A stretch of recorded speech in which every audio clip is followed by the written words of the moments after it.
The dust swirled around Daisy Keller's skirts as she pounded on the doctor's door, her 7-year-old son Samuel limp in her arms. His skin burned with fever, his small chest rising and falling with each labored breath. 3 days of sickness had ravaged his once robust body, and now, in the pre-dawn light of this Wyoming morning in 1885, Daisy feared she was watching her only child slip away. "Please," she cried, hammering against the weathered wood with her fist. "Dr. Walters, please wake up." The door creaked open to reveal the elderly physician, spectacles perched on his nose and suspenders hanging loose around his waist. "Mrs. Keller?" he mumbled, eyes widening at the sight of the boy. "Bring him in, quickly." Daisy rushed inside, laying Samuel on the examination table. The doctor's hands moved methodically over her son's small frame, checking his pulse, listening to his lungs, feeling the glands in his neck. "It's worse," Daisy whispered. "The fever won't break. He can barely swallow water. I've tried everything, cool cloths, willow bark tea, everything." "Dr. Walter's weathered face grew somber as he straightened. "It's diphtheria, Mrs. Keller. There've been cases in Rock Springs, but I'd hoped it wouldn't reach Paradise Valley. Can you help him?" Her voice cracked with desperation. The doctor sighed heavily. "I've given what medicine I had to the Thornton children. The supply wagon from Cheyenne isn't due for another week." "A week?" Daisy's knees threatened to buckle. "He doesn't have a week, Dr. Walters. Look at him. There's a hospital in Fort Bridger with the serum he needs. It's the only chance." "Fort Bridger?" "That's 2 days hard riding." Daisy pressed a trembling hand to her mouth. The ranch wagon was broken, and she couldn't possibly make such a journey alone with Samuel in this condition. "I'm sorry, Mrs. Keller. If I could go myself, I would, but there are 3 other families with sick children. I can't leave them." Daisy gathered Samuel into her arms, his small body burning against her chest. "Then I'll find a way myself." Outside, the main street of Paradise Valley was beginning to stir with early morning activity. Daisy stood on the doctor's porch, her mind racing. Her husband James had been dead for 2 years now, taken by a mining accident that had left her struggling to maintain their small ranch alone. There were neighbors who might help, but the closest, the Hansons, had gone to visit family in Laramie. As panic threatened to overwhelm her, the sound of hoofbeats drew her attention. A rider approached from the south end of town, his tall form silhouetted against the rising sun. He rode with the easy confidence of a man born to the saddle, guiding his black stallion toward the general store. Blake Cooper dismounted in one fluid motion, tying his horse to the hitching post. Daisy had seen him around town over the past month. A cattle driver turned bounty hunter, he'd developed a reputation for tracking down outlaws that others couldn't find. Some called him cold, others dangerous, but in that moment, he represented Daisy's only hope. "Mr. Cooper," she called, hurrying toward him with Samuel clutched to her chest. Blake turned, his expression unreadable beneath the shadow of his wide-brimmed hat. Up close, she could see the lines etched around his blue eyes, evidence of years squinting against the sun and wind. "Madam," he acknowledged with a slight tip of his hat. "My boy is dying," Daisy said, dispensing with pleasantries. "He needs medicine from Fort Bridger, and I have no way to get him there." Blake's gaze shifted to Samuel's flushed face, and something flickered in his eyes. "Diphtheria?" "Yes." "Please, I can pay you. I don't have much money, but I have a good horse, and some silver that belonged to my husband. Put your valuables away, Mrs. Keller." "Daisy Keller." "Mrs. Keller." His voice was deep, with a roughness that suggested he used it sparingly. "You won't make it to Fort Bridger alone with a sick child." Her heart sank. "I have to try. He's all I have." Blake Cooper studied her for a long moment, then looked again at Samuel. With a decisive nod, he untied his saddlebags from his horse. "We'll need supplies," he said. "And a wagon." Your boy can't ride horseback in his condition. Daisy stared at him, barely daring to hope. You want to save your son? Then we'll save him together. He gestured toward the general store. Is there somewhere safe to lay him while we gather what we need? Relief washed over her like a flash flood. Mrs. Finch at the boarding house. She'll watch over him. Good. Meet me at the livery in 30 minutes. Bring only what you absolutely need. The next half hour passed in a blur. Daisy entrusted Samuel to Mrs. Finch's capable hands, then rushed home to gather essentials: a change of clothes, their small savings, a locket containing a miniature portrait of her late husband, and the wedding quilt her mother had made. The quilt was precious, but it would keep Samuel warm on the journey. At the livery stable, Blake had already secured a small covered wagon and was hitching his stallion to it alongside a sturdy bay mare. Got it for a fair price, he explained as Daisy approached. Owner's been trying to sell it for months. I'll reimburse you, she promised, clutching her meager savings. Blake shook his head. Let's worry about your boy first. They collected Samuel from the boarding house and made a quick stop at the doctor's office, where Dr. Walters provided them with instructions for keeping the boy comfortable and a letter to present to the hospital in Fort Bridger. Keep him cool, keep trying to get water into him, the doctor advised. And Godspeed to you both.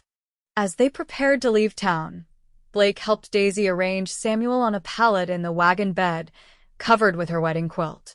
The boy's breathing was shallow, his skin frighteningly hot. We'll travel through the night, Blake said, climbing onto the driver's bench. The faster we reach Fort Bridger, the better. Daisy settled beside her son in the wagon bed, cradling his head in her lap. Thank you, Mr. Cooper. I know you must have had other business in town. Blake flicked the reins, setting the horses in motion. Nothing that can't wait. As Paradise Valley fell behind them, Daisy gazed at the man who had so unexpectedly become her salvation. His broad shoulders were tense beneath his worn leather vest, his profile stern and watchful as they headed into open country. May I ask why? She said softly. Why you're helping us? Blake was silent for so long that Daisy thought he might not answer. Then, without turning, he said, I had a younger brother once. Fever took him when he was about your boy's age. He paused. No child should die if there's a way to prevent it. The confession touched something deep within Daisy. This man, whom the town whispered about as a dangerous loner, carried his own griefs and memories. I'm sorry about your brother, she said. Blake nodded once, acknowledging her words without turning. Get some rest if you can, Mrs. Keller. We've got a long road ahead. They traveled steadily through the day, stopping only to rest the horses and tend to Samuel. Blake proved to be not just capable but gentle with the boy, helping Daisy cool his fever with water from their canteens and supporting his head when he managed to swallow a few sips of broth. As dusk approached, they made camp beside a small creek. Blake insisted Daisy and Samuel take shelter in the wagon while he slept beneath it, his rifle close at hand. There are still Sioux hunting parties that pass through these parts, he explained as he built a small fire. And other dangers besides. Daisy watched him work, his movements economical and practiced. Have you always lived this way? On the move. Since I was 16.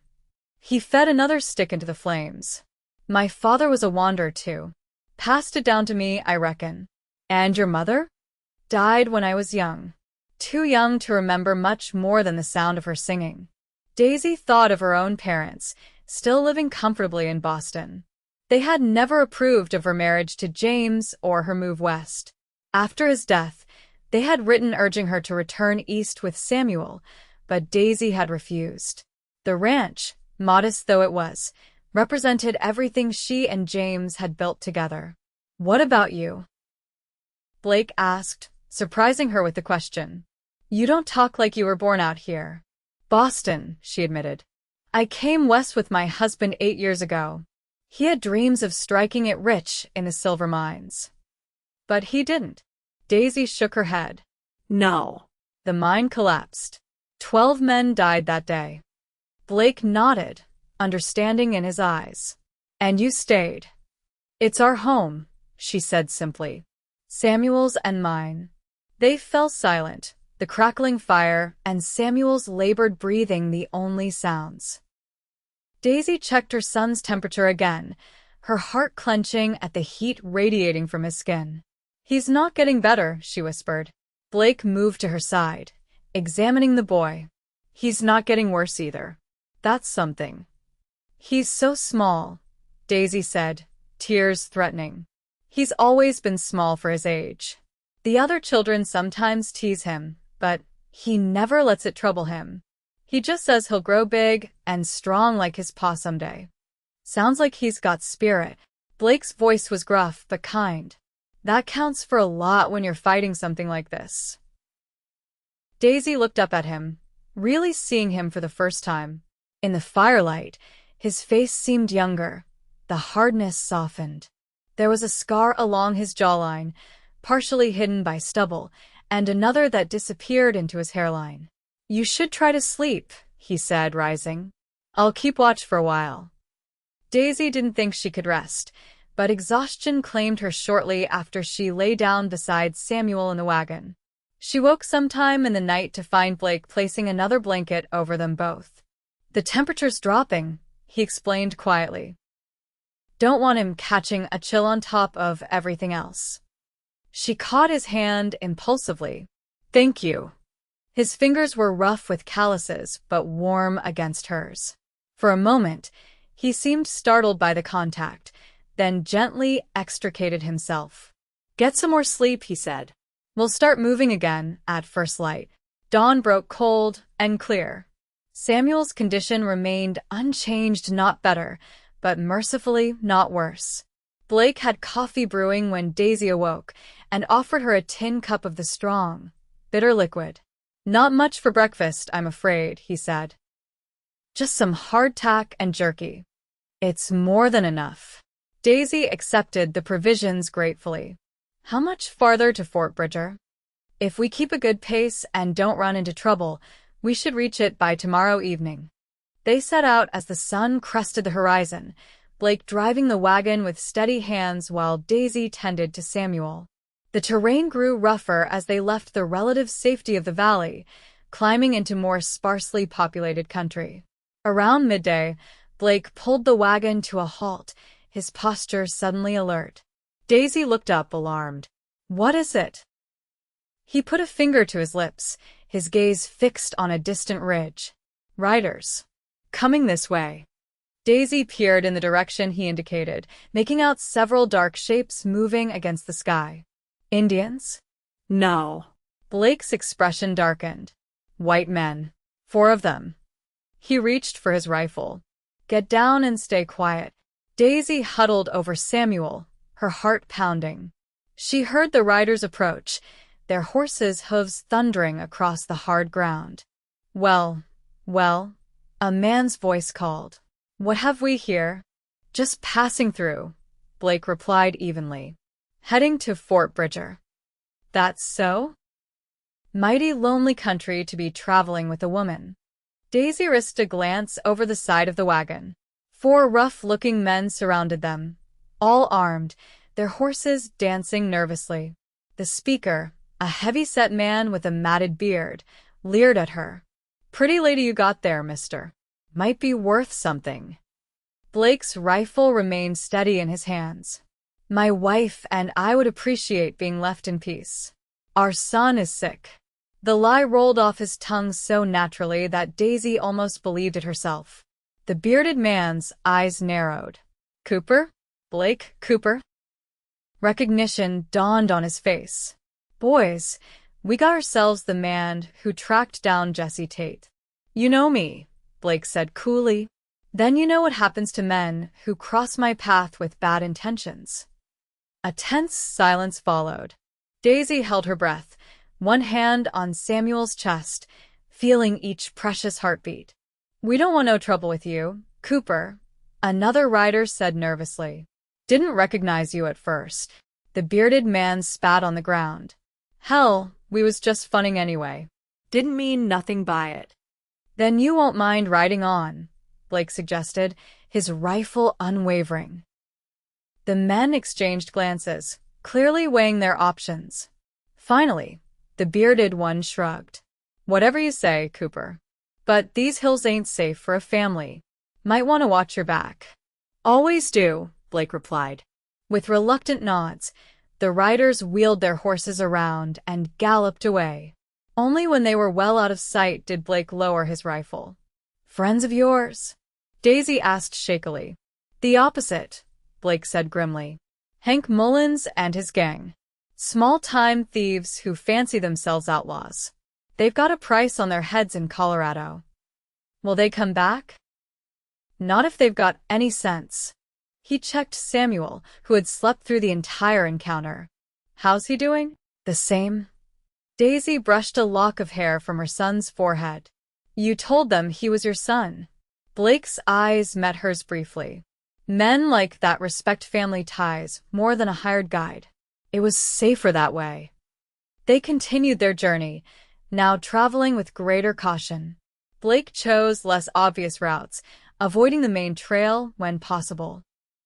As evening approached, rain began to fall, a gentle shower at first, then a steady downpour that turned the ground to mud and slowed their progress considerably. We need to find shelter, Blake called over his shoulder. This could get worse before it gets better. Daisy nodded, holding the quilt over Samuel to keep him dry. The wagon lurched and swayed as Blake guided the horses through increasingly difficult terrain. Finally, he pointed toward a dark shape in the distance. There. Looks like an abandoned homestead. The structure proved to be a small, dilapidated cabin, its roof partially collapsed but still offering protection from the elements. Blake helped Daisy and Samuel inside, then went to secure the horses and wagon. The interior was dusty but dry. A crude stone fireplace dominated one wall, and Blake soon had a fire burning, using wood from a pile the previous occupants had left behind. It's not much, he said, glancing around, but it'll keep us dry for the night. Daisy settled Samuel near the fire, relieved to see color returning to his cheeks as the warmth penetrated his chilled body. This is perfect. Thank you. They shared a simple meal of the remaining provisions Blake had packed. Afterward, as the storm raged outside, Daisy managed to coax Samuel into drinking more water and broth. Look, she said, hope rising in her voice. I think his fever might be a little lower. Blake knelt beside them, placing a calloused hand on Samuel's forehead. Maybe. Hard to tell for sure. He opened his eyes earlier. Just for a moment, but he looked at me. That's good. Blake's smile transformed his face, softening the hard lines and bringing light to his eyes. He's fighting. Daisy found herself staring at him, suddenly aware of how close they were sitting, their shoulders nearly touching as they leaned over Samuel. Blake seemed to realize it too, clearing his throat and moving away to add more wood to the fire. Will we still reach Fort Bridger tomorrow? She asked, breaking the silence. Depends on the weather. If the rain stops by morning and the ground isn't too boggy, we should make it by nightfall. And if not, then we push on as fast as we safely can. He looked back at her. I won't let your boy die, Mrs. Keller. I promise you that. The sincerity in his voice brought tears to Daisy's eyes. Daisy, she said softly. Please call me Daisy. Daisy. He nodded once, then turned back to the fire. They slept on opposite sides of the small cabin, Samuel between them. Despite her exhaustion, Daisy found sleep elusive, her mind racing with worry for her son and awareness of the man across from her. Blake's breathing was deep and even, but she suspected he wasn't truly sleeping either, remaining vigilant even in rest. The storm passed during the night, and dawn revealed a landscape washed clean, the sky a brilliant blue. Samuel's condition seemed marginally improved, his fever slightly lower, his breathing less labored. He's responding to the cool compresses, Daisy said hopefully as they prepared to depart. Maybe we won't need to reach Fort Bridger after all. Blake's expression remained grave. Don't get your hopes up too high. Diphtheria can seem to improve, then worsen suddenly. He needs that medicine. They traveled steadily through the morning, making good time despite the muddy conditions. Around midday, they crested a ridge that offered a sweeping view of the valley below. There, Blake pointed. You can just make out the fort from here. We should reach it by dusk. Relief flooded through Daisy. They were going to make it. Samuel was going to be saved. But fate had other plans. As they descended into the valley, Samuel's condition deteriorated rapidly. His breathing became more labored, his small body racked with coughing fits that left him gasping for air. Blake. Daisy cried in panic. Something's wrong. Blake brought the wagon to a halt and climbed into the back. One look at Samuel's blue-tinged lips, and he swore under his breath. We need to move faster. He helped Daisy position Samuel to ease his breathing, the infection spreading to his throat. Without another word, he returned to the driver's seat and urged the horses to a dangerous pace, the wagon bouncing and rattling over the uneven ground. Daisy clung to Samuel, whispering prayers and promises as the miles flew by. The sun was beginning its descent when disaster struck. A wheel hit a deep rut, and with a sickening crack, the axle broke. The wagon lurched violently to one side, nearly toppling over. Blake jumped down to assess the damage, his face grim when he returned. It can't be fixed, not quickly anyway. What do we do? Daisy asked, desperation in her voice. Blake's decision was immediate. I'll take him on horseback. You stay with the wagon. No. Daisy clutched Samuel tighter. I won't leave him. Daisy, listen to me. My stallion can carry 2, but not 3. Not at the speed we need to go. His eyes bored into hers. You have to trust me with your son. It was perhaps the hardest decision Daisy had ever faced. To entrust her dying child to a man she had known for barely 2 days. Yet as she looked into Blake's eyes, she saw determination, competence, and something else of fierce protectiveness that transcended mere duty. Save him, she whispered, pressing a kiss to Samuel's forehead before allowing Blake to take him. Please save him. Blake cradled Samuel against his chest with one arm, his other hand gripping the reins. Stay put. Once I get him to the doctor, I'll send help back for you. Don't worry about me. Just go. With a nod, Blake spurred his horse forward, and Daisy watched them disappear into the distance, her heart racing ahead with them. The hours that followed were the longest of Daisy's life. She sat beside the broken wagon as the sun set and darkness fell, jumping at every sound. Eventually, exhaustion claimed her, and she dozed fitfully, waking at the slightest noise. Dawn was breaking when she heard hoofbeats approaching. Daisy scrambled to her feet, straining to see through the early morning mist. A rider emerged, and her heart leaped when she recognized Blake's broad shoulders. He dismounted in a fluid motion and strode toward her. Before she could speak, he swept her into his arms, holding her tightly against his chest. He's alive, Blake said, his voice rough with emotion. The doctor says he'll recover. Daisy collapsed against him, sobs of relief racking her body. Blake's arms tightened around her, one hand stroking her hair as he murmured reassurances. They gave him the medicine right away. His breathing improved within hours. The doctor says he's young and strong. He'll make a full recovery. When Daisy finally pulled back to look up at him, she saw that Blake's eyes were suspiciously bright. You saved him, she whispered.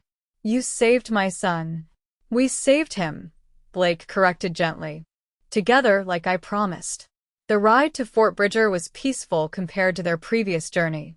Blake had brought a fresh horse for Daisy, and they rode side by side, the morning sun warming their backs. He told her how he had arrived at the fort just as night was falling, Samuel barely conscious in his arms. The doctor had immediately administered the diphtheria antitoxin, and by midnight, The boy was breathing more easily. He asked for you, Blake said. First thing when he woke. Wanted to know where his mama was. Daisy's heart swelled. And what did you tell him? That you were coming. That nothing in this world could keep you from his side. At the fort's infirmary, Daisy rushed to Samuel's bedside. His face lit up at the sight of her, though he was still too weak to do more than whisper. Mama, he breathed as she gathered him carefully into her arms. I'm here, my love. I'm here. Daisy pressed kisses to his face, his hair, his hands. How are you feeling? Better. Samuel's eyes drifted to Blake, who stood awkwardly in the doorway. Mr. Blake took care of me. Did he now? Daisy smiled through her tears. Samuel nodded solemnly.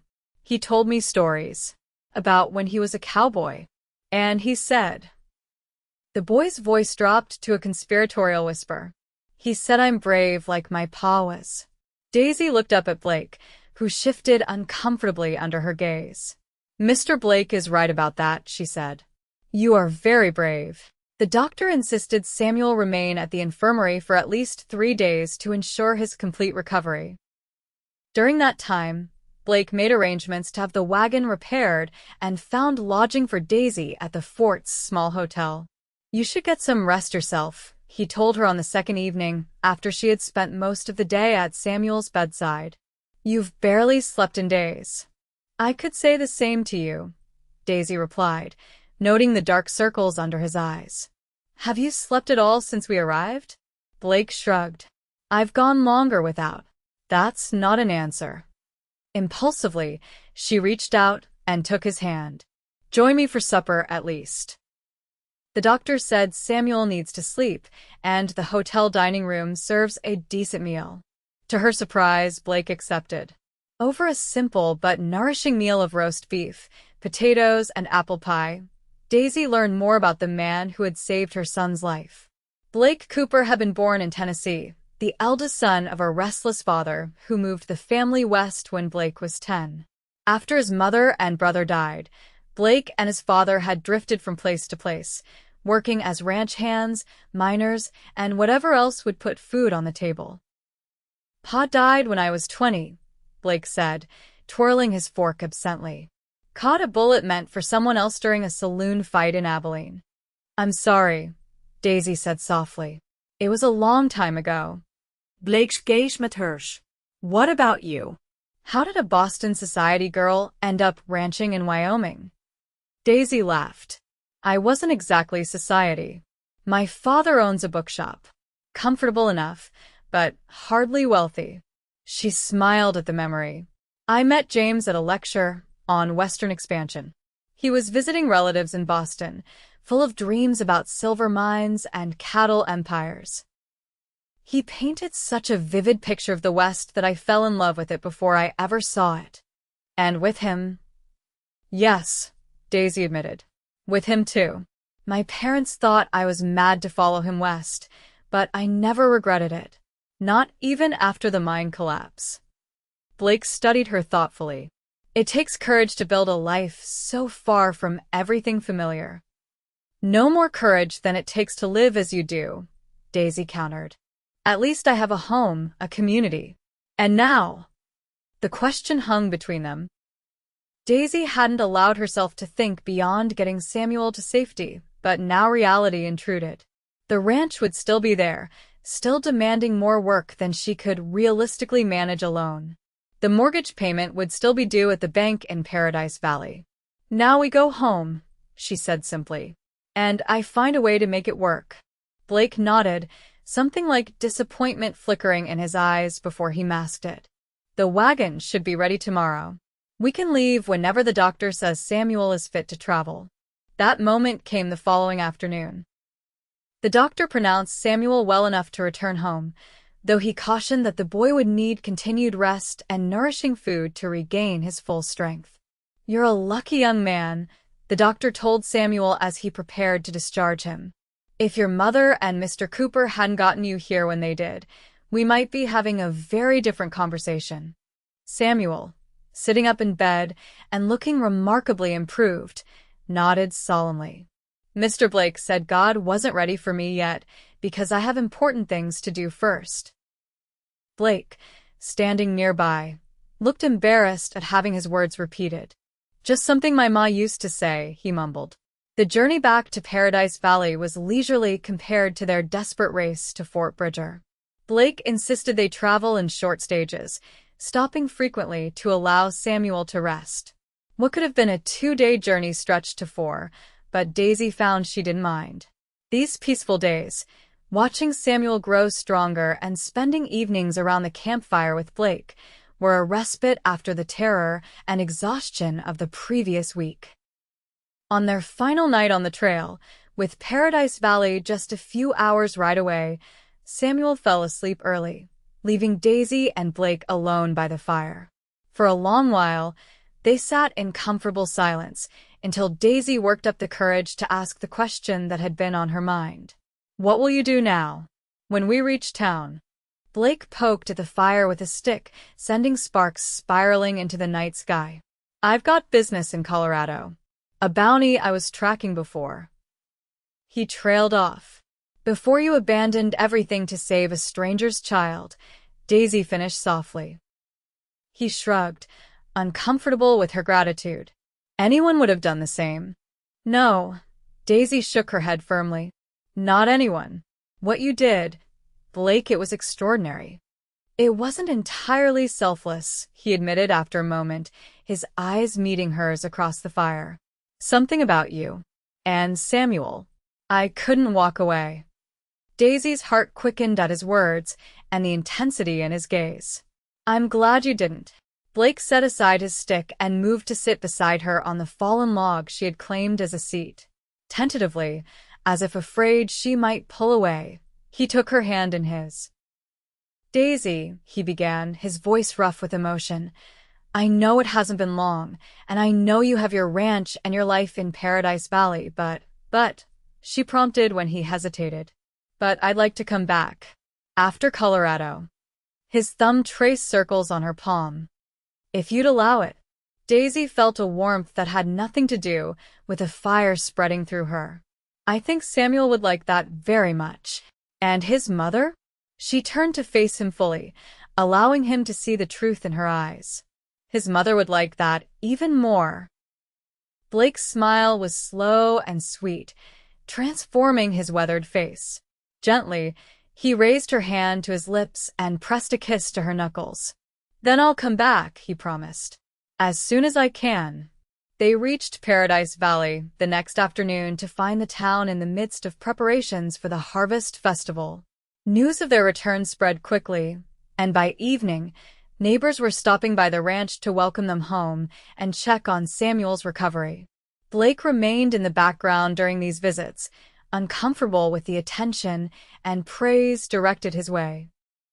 When the last visitor had departed, he helped Daisy settle Samuel into his bed, then lingered awkwardly by the door. I should go, he said. Find a room at the boarding house. You could stay here, Daisy offered impulsively. We have a spare room. It's small, but that wouldn't be proper, Blake interrupted gently. People talk, Daisy. I won't have them talking about you. She knew he was right, but the thought of him leaving, even just to the boarding house, filled her with irrational dread. When will you leave for Colorado? Tomorrow or the next day? Blake's eyes were apologetic. The sooner I go, the sooner I can return. Daisy nodded, fighting back disappointment. Promise me you'll be careful. I promise. He stepped closer, one hand rising to cup her cheek. May I call on you properly when I return? Take you and Samuel on an outing, perhaps? I'd like that very much. Daisy leaned into his touch, savoring the warmth of his palm against her skin. For a moment, it seemed he might kiss her, but instead, Blake stepped back, dropping his hand. Good night, Daisy. I'll come by in the morning before I leave. True to his word, Blake appeared at the ranch the next morning. Samuel was delighted to see him and insisted on showing him the collection of carved wooden animals his father had made for him. Pa was really good at carving, Samuel explained, handling each piece with care. Mama says I have his hands, so maybe I'll be good at it too someday. I bet you will, Blake agreed, examining an intricately carved wolf. Your pa had real talent. While Samuel chattered, Daisy prepared a basket of food for Blake's journey bread she had baked that morning, cold chicken, apples, and cookies. It's not much, she apologized as she handed it to him. It's more than enough. Blake accepted the basket, his fingers brushing hers. Thank you. Samuel's lower lip trembled when he realized Blake was leaving. But you'll come back, right? You promised. I promised, Blake confirmed, kneeling to the boy's level. And I always keep my promises. How long will you be gone? Samuel asked. Blake glanced up at Daisy, then back to the boy. A few weeks. No more than a month, if I can help it. That's a long time. It'll go by faster than you think. And when I get back, maybe I could teach you to fish properly. Would you like that? Samuel nodded eagerly, momentarily distracted from his disappointment. And ride a horse?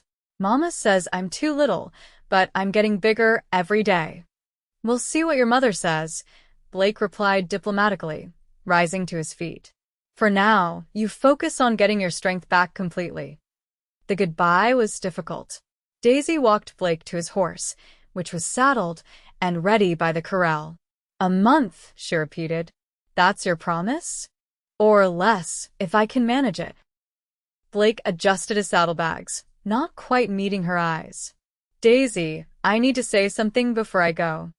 Yes. He turned to face her fully, his expression serious. I'm not a settled man. I've lived on the move for most of my life. I'm not sure I know how to be anything else. I'm not asking you to change who you are, Daisy said softly. But a woman like you, a good woman with a child, deserves a man who can offer stability, security. Blake's jaw tightened. I'm not sure that's me. Daisy stepped closer, laying a hand on his arm. Why don't we give ourselves time to figure that out? Together? The tension in Blake's face eased slightly. I'd like that. This time, he did kiss her, a gentle, brief touch of his lips to hers that left Daisy breathless and wanting more. 1 month, he said, swinging into the saddle. You have my word. Daisy and Samuel stood side by side, watching until Blake disappeared from view. As they turned back toward the house, Samuel slipped his small hand into hers. He'll come back, the boy said with absolute conviction. Mr. Blake never breaks a promise. The days following Blake's departure settled into a familiar routine. Samuel regained his strength rapidly, soon running about the ranch with his usual energy. Daisy threw herself into the work that had accumulated during their absence, mending fences, tending the small vegetable garden, and caring for the few cattle they kept. News of their dramatic journey to Fort Bridger spread throughout the valley, and neighbors who had previously offered little more than polite greetings now stopped by regularly, bringing food, offering help with chores, or simply coming to visit. Daisy was touched by the community's support, though she sometimes wondered if it would have been forthcoming without the dramatic circumstances. Mrs. Finch says Mr. Blake is a hero, Samuel informed her one evening as she tucked him into bed. She says he's saved lots of people, not just me. Did she now? Daisy smoothed his hair back from his forehead, marveling at how quickly he had recovered. And what do you think? Samuel considered this seriously. I think he's like the knights in my storybook. The ones who rescue people and fight dragons. There aren't many dragons in Wyoming, Daisy pointed out with a smile. No, but there are bad men. And Mr. Blake catches them. Samuel yawned widely. When will he come back, Mama? Soon, Daisy promised, though the days were passing with no word from Blake. Now sleep, my love. Tomorrow's another busy day. As 1 week stretched into 2, and then 3, Daisy found herself watching the road more frequently, hoping to see a familiar figure on horseback. She told herself not to worry. Blake was experienced in taking care of himself, and he had promised to return. The mortgage payment loomed, and Daisy counted her meager savings with growing concern. The ranch barely produced enough to sustain them, let alone generate the cash needed for the bank. James had always taken odd jobs in town to supplement their income, but with Samuel to care for, Daisy couldn't easily do the same. She was contemplating selling one of their best cows when Sheriff Morgan rode up to the ranch house one afternoon. "Afternoon, Mrs. Keller," he called, removing his hat as Daisy stepped onto the porch. "Hope I'm not intruding." Not at all, Sheriff. "What can I do for you?" Sheriff Morgan dismounted, looking uncomfortable. "It's about Blake Cooper, madam." Daisy's heart lurched painfully. "Has something happened to him?" "Not exactly." The sheriff twisted his hat in his hands. "Thing is, there's been some talk. About him. And you." "Talk," Daisy repeated, her voice sharper than she intended. "What kind of talk?" "Well, folks are concerned. Cooper's got a reputation, you see. He's good at what he does, tracking down wanted men, but well, he's not the settling type." "I'm well aware of Mr. Cooper's character," Daisy said stiffly. "He's saved my son's life." "Yes, madam, and we're all mighty grateful for that." The sheriff cleared his throat. "But some of the town's leading citizens, Mrs. Whitaker in particular, they're worried about his intentions toward you." Anger flared in Daisy's chest. "My personal life is none of Mrs. Whitaker's concern. Or anyone else's, for that matter." "No disrespect intended, Mrs. Keller." Sheriff Morgan raised his hands placatingly. "I'm just passing along the message. Mrs. Whitaker chairs the school board, and with Samuel starting school next term." The implied threat was clear. Daisy's relationship with Blake could affect her son's standing in the community. "Thank you for your concern, Sheriff," she said coldly. "Is there anything else?" Recognizing his dismissal, Sheriff Morgan replaced his hat. "No, madam. Just be careful, is all. Cooper's the kind of man who leaves broken hearts behind him." After he rode away, Daisy sank onto the porch steps, trembling with anger and hurt. She had known, of course, that people would talk a widow and a bounty hunter made for irresistible gossip, but she hadn't expected such blatant interference. Samuel found her there some time later, returning from his exploration of the creek that ran along the property's edge. "Mama, look what I found," he exclaimed, holding out a perfectly round stone. "It's smooth like glass." Daisy forced a smile, tucking away her troubled thoughts. "It's beautiful, Samuel. Where did you find it?" As Samuel launched into a detailed explanation of his discovery, Daisy's gaze drifted to the road once more. Where was Blake? Had he changed his mind about returning? Or had something happened to prevent him from keeping his promise? The full month passed with no sign of Blake Cooper. Daisy tried to hide her disappointment from Samuel, who continued to ask about him daily. She invented plausible explanations. Blake's business was taking longer than expected, or perhaps he had stopped to help someone else in need, but as the days continued to pass, even Samuel's unwavering faith began to waver. "Maybe he forgot about us," the boy said one evening, his voice small. "No, sweetheart." Daisy pulled him onto her lap, though at 7 he was almost too big for such comfort. "Mr. Blake wouldn't forget us." Something must have delayed him. Or someone, a treacherous voice whispered in her mind. Perhaps Sheriff Morgan was right about Blake being the type of man who didn't stay in one place for long.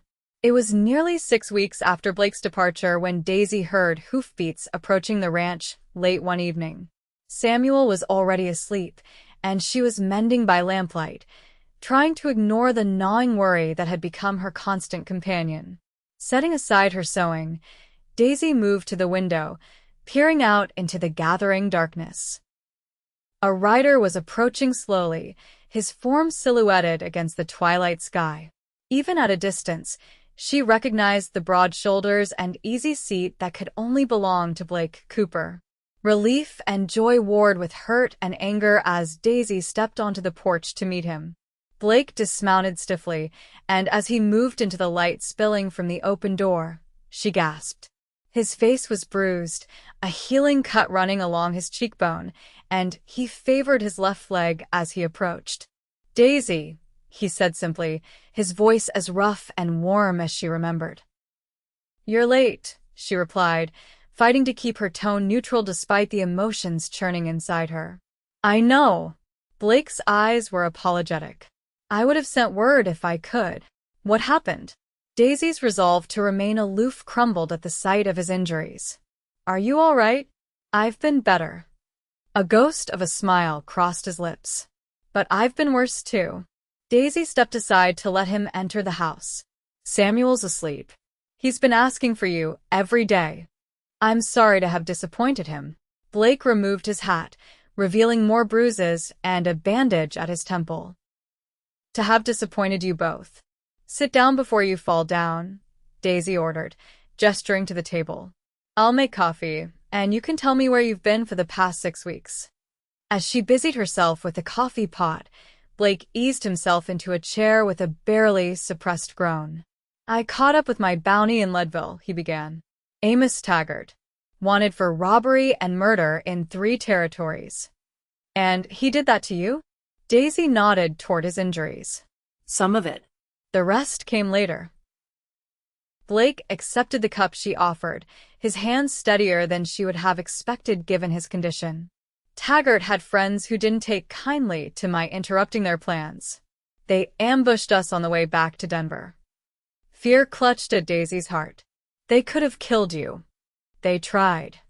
Blake's tone was matter-of-fact. "I spent 2 weeks in a doctor's care in a mining camp near Fairplay. Couldn't send word, there was no telegraph, and I wasn't in any condition to ride to the nearest town."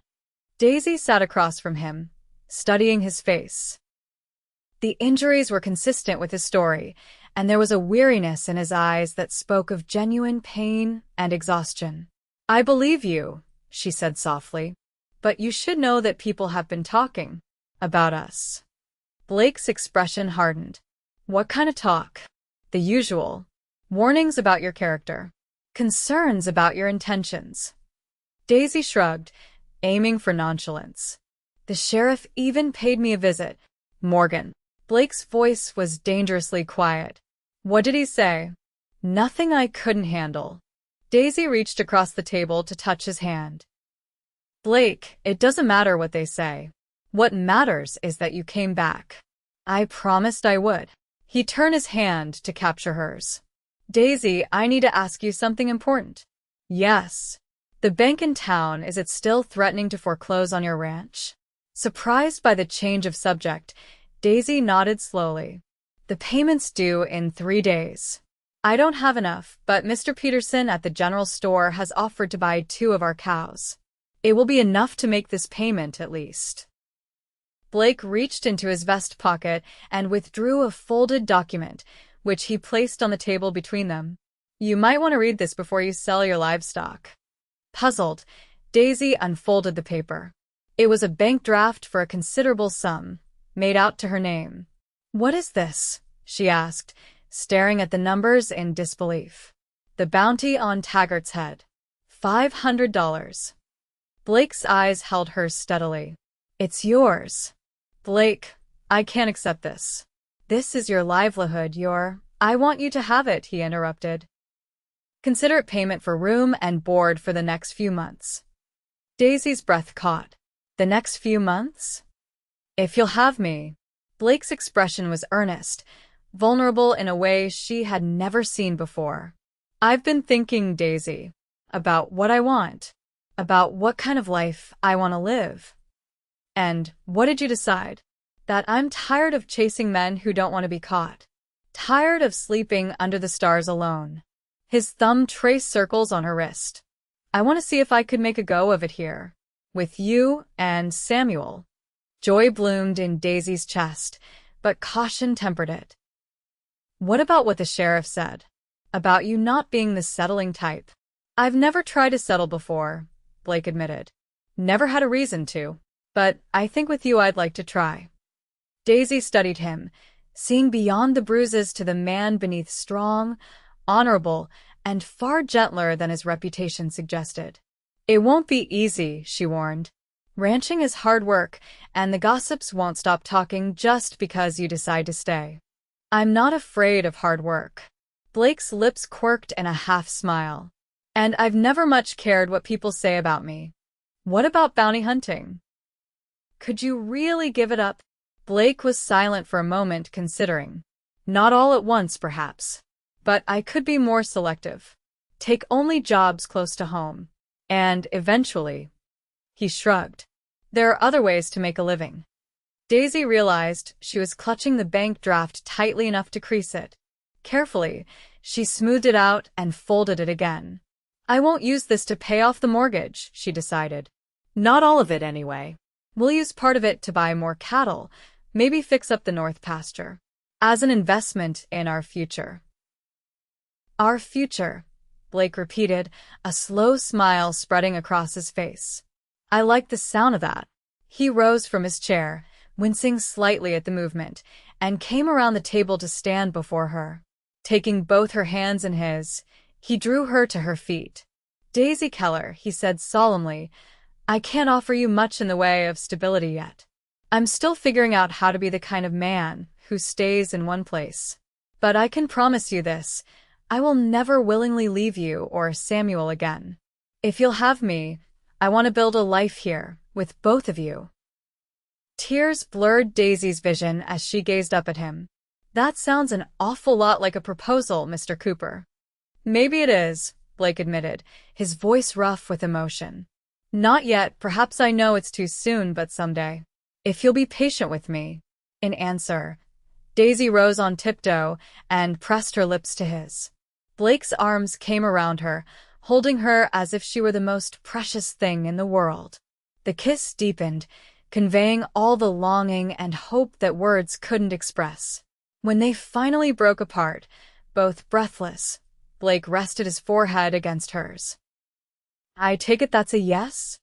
It's a yes, Daisy confirmed, her heart fuller than she had ever thought possible. To all of it. A floorboard creaked, and they turned to see Samuel standing in the hallway, rubbing his eyes sleepily. Mr. Blake, he said uncertainly. You came back. Blake crossed to the boy in 3 long strides and knelt before him, ignoring the pain the movement clearly caused. I told you I would, didn't I? Samuel nodded solemnly. Are you staying now? If that's all right with you. Blake glanced back at Daisy, his eyes warm. I thought maybe I could help your mother with the ranch. And teach you to fish, like I promised. And ride a horse? When your mother says you're ready. Blake ruffled the boy's hair. It might take some convincing. Samuel threw his arms around Blake's neck, nearly knocking him off balance. I knew you'd come back, the boy whispered. I told Mama, you never break a promise. Over Samuel's head, Blake's eyes met Daisy's, and the love she saw there took her breath away. Your son is a very wise young man, he said softly. Yes, Daisy agreed, her heart full to bursting. He takes after his father that way. In that moment, with Blake holding her son and looking at her as if she were the sunrise after the longest night, Daisy knew that whatever challenges lay ahead, they would face them together, the 3 of them, a family forged not by blood but by choice, by courage, and by love that had bloomed in the most desperate of circumstances. True to his word, Blake Cooper settled into life at the Keller Ranch. The transition wasn't without its challenges. A man accustomed to the freedom of the open trail sometimes chafed at the routine of ranch work, and the gossips of Paradise Valley took their time accepting that the notorious bounty hunter had truly reformed. But as summer turned to fall, and fall gave way to winter, Blake proved himself not just capable but dedicated. He repaired the sagging barn roof, expanded the cattle herd with shrewd purchases at auction, and taught Samuel to fish in the creek that ran through their property. In the evenings, he sat by the fire whittling wooden animals for the boy, his large hands surprisingly deft at the delicate work. Sheriff Morgan, initially skeptical, became one of Blake's strongest supporters after Blake tracked down rustlers who had been plaguing ranches throughout the valley. Even Mrs. Whitaker, the formidable head of the school board, softened her stance when Blake donated lumber and labor to build new desks for the schoolhouse. On Christmas Eve, with Samuel finally asleep after hours of excited anticipation, Blake and Daisy sat before the fire, enjoying a rare moment of quiet togetherness. "I have something for you," Blake said, reaching into his pocket. "I wanted to give it to you privately, before tomorrow's excitement." He handed her a small box wrapped in brown paper and tied with a red ribbon. Daisy unwrapped it carefully to reveal a velvet jeweler's box. Inside nestled a simple gold ring set with a small, perfect diamond. "Blake," she breathed, looking up at him with wide eyes. "I know it's not much," he said, suddenly uncertain. "If you'd prefer something fancier." "It's beautiful," Daisy interrupted, tears springing to her eyes. "Absolutely beautiful." Blake took the ring from its box and held it poised at the tip of her finger. "Daisy Keller, these past months have been the happiest of my life. I never thought I'd find a home or a family, but you and Samuel have given me both." His voice grew husky with emotion. "Will you marry me? Make this official?" "Yes," Daisy whispered as he slid the ring onto her finger. "1,000 times yes." They were married on a bright spring day, with Samuel proudly serving as best man. The entire town turned out for the celebration, previous reservations apparently forgotten in the face of the couple's obvious happiness. As Daisy and Blake exchanged vows beneath an arch of wildflowers, Samuel watched with solemn joy, knowing that the family that had begun with his mother's desperate plea and a cowboy's promise was now complete. Years later, when Samuel had a little sister and the Keller Cooper Ranch had become one of the most prosperous in the valley, Blake would sometimes tell the story of how he and Daisy met, of a mother's courage, a dangerous journey, and a promise kept. "Your mama was the bravest person I'd ever seen," he would tell the children as they sat by the fire on winter evenings. "She would have ridden to Fort Bridger alone if she had to, just to save your brother. But she didn't have to," Samuel would chime in, now a lanky teenager with his father's quiet strength and his mother's determination. "Because you said you'd save me together." "That's right," Blake would agree, his arm tightening around Daisy's shoulders. "Together. The way we've done everything since." And Daisy, looking at the family she had fought so hard to protect and the man who had risked everything to help her, would think that some journeys, no matter how desperate their beginnings, led exactly where they were meant to go all along.